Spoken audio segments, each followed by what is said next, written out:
Hello బంగారాలు, welcome back to our channel భవిష్య ముచ్చట్లు. ఈ రోజు అయితే బయటకు వచ్చి చూస్తే క్లైమేట్ అయితే చాలా బాగుంది అమ్మమ్మ వాళ్ళ ఇంట్లో. మీ అందరికి కూడా చూపించేద్దామని చూపిస్తున్నాను.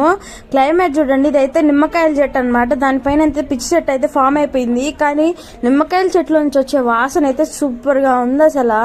దీని పక్కనే అయితే మునగాకు చెట్టు ఉంది. మునగాకు చెట్లు అయితే చాలా బాగుంది. దీనిపైన కూడా పిచ్చి చెట్లు ఫామ్ అయిపోయాయి.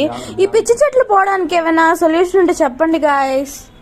ఇక మా అమ్మ అయితే ఇక్కడే నీళ్లు కాస్తుంది మా పాపకి, చిన్నోడికి. మా చిన్నోడిని కూడా ఈరోజు చూపిపోతున్నాను, చూసేయండి. ఇదంతా మునగాకు చెట్టు లోపలికి, ఇంటి లోపలికి కూడా వచ్చేసింది. చాలా వరకు కొట్టేసామన్నమాట, ఎందుకని చెప్పి.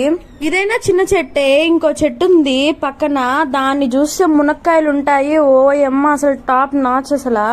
ఈ చెట్టుకి లేత మునక్కాయలు కోసుకొని కూర వండుకొని తింటే సూపర్ గా ఉంటుంది టేస్ట్ అయితే. మునక్కాయ చెట్టులోనే కొంచెం కలిసిపోయింది జాంకాయ చెట్టు. చూడండి ఎంత బాగుంటుందో. జాంకాయలు అయితే తీయగా ఉంటాయి, నాటుకాయలే. అక్కడక్కడ ఆరెంజ్ ఫ్లవర్స్ లాగా కనిపిస్తున్నాయి. అవేందో అనుకోబోకండి, ప్రమోగ్రానైట్. నేను ఎప్పటి నుంచో చూస్తున్నాను. అసలు వాటికి పండ్లు మాత్రం కాయగానే ఆ ఫ్లవర్స్ లాగా వచ్చి రాలిపోతుంటాయి. ఇలాంటి చెట్టుకి ఏదైనా సొల్యూషన్ ఉంటే చెప్పండి ఎవరైనా. అమ్మమ్మకి మునగాకి ఎన్నో ఏళ్ల బంధం ఉంది. ఆ స్టోరీ గురించి కావాలంటే కామెంట్ చేసేయండి, చెప్పేస్తా సరదాగా. అక్కడైతే మా చిన్నోడిని చూసేసేయండి. మా చిన్నోడు అయితే తెలుగు చిన్న క్యూట్ బుల్లి చేష్టాలు చేస్తా ఉంటాడు. అయితే నోట్లో వడపెట్టింది, పెట్టేసి వెళ్ళిపోయిందని చెప్పి ఆమె కోసం వెళ్తా ఉన్నాడు. పాపం వెళ్ళడానికి కాలేదు. ఇక్కడైతే మా అమ్మోళ్ళు వడలేసేస్తా ఉన్నారు వేడి వేడిగా. ఆనియన్స్ ఎక్కువ వేసి వడేసి ఇష్టమా, నార్మల్ గా ఇస్తే ఇష్టమా మీకు? మా నాన్నకైతే ఆనియన్స్ ఎక్కువ ఉండాలి, అప్పుడే తింటాడు. బయట క్లైమేట్ అయితే చాలా బాగుంది, కూల్ గా ఉంది. ఎందుకని చూస్తే డార్క్ గా ఉన్న క్లౌడ్స్ వాన పడేటట్లు. చల్లగా వాన పడతా ఉంది. ఎందుకని చెప్పి లోపలికి వెళ్ళిపోయాను. ముందే మనకి జలుబు రారా అని పిలుస్తా ఉంటది ఎప్పుడు.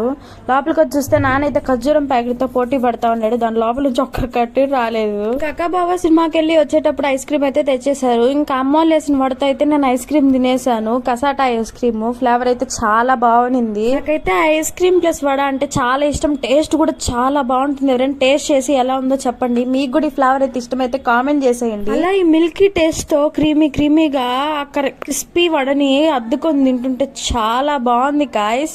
మా ఇంట్లో వాళ్ళకి నేను ఏది చేసినా నచ్చదు. ఇంకా మీకు నచ్చితే సబ్స్క్రైబ్ చేసేయండి మీ మంచి చేతులతో.